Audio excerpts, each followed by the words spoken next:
Le principe d'un gilet airbag, c'est un gilet qui se porte sous les vêtements, qui comporte un système de gonflage et un système de déclenchement électronique qui va activer ce gonflage.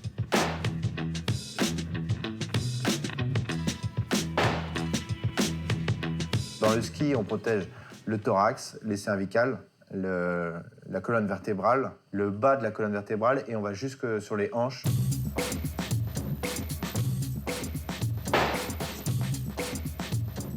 Il y avait un vrai besoin de protection supplémentaire dans le cadre du ski de compétition et précisément dans le ski cross.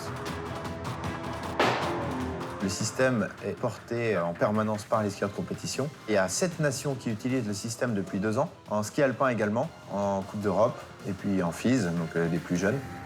Selon la traumatologie, on adapte la protection. Donc en MotoGP, c'est pas la même qu'en ski de compétition. Donc là, on va protéger les côtes, les épaules et on va pas protéger les hanches parce qu'en moto, il tombe pas sur les hanches.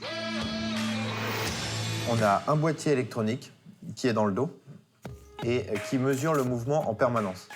Et selon les différentes situations, il est capable d'analyser si la fin de l'action va entraîner une chute. Et c'est basé tout ça sur l'acquisition de données en permanence. À chaque fois qu'un skieur utilise, on enregistre ces données et on peut ajuster les seuils pour les prochaines fois couvrir de plus en plus de situations. On a fait adapter des générateurs de gaz de l'automobile à notre gilet. C'est une évolution des airbags latéraux des voitures, ou des airbags genoux, adaptés à notre situation. On est sur les mêmes fiabilités, à savoir un gonflage très rapide pour amortir des chocs. On a été particulièrement challengé par les skieurs de haut niveau sur 2 points. Le confort, on est complètement libre de tous ces mouvements. C'est le vrai intérêt de l'airbag par rapport à une protection traditionnelle en mousse. Et l'aérodynamisme.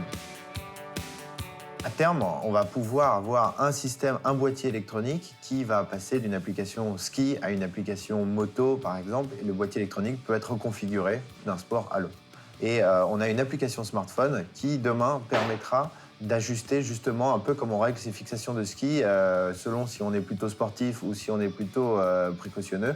On mettra des seuils plus ou moins élevés pour déclencher dans des situations plus ou moins graves.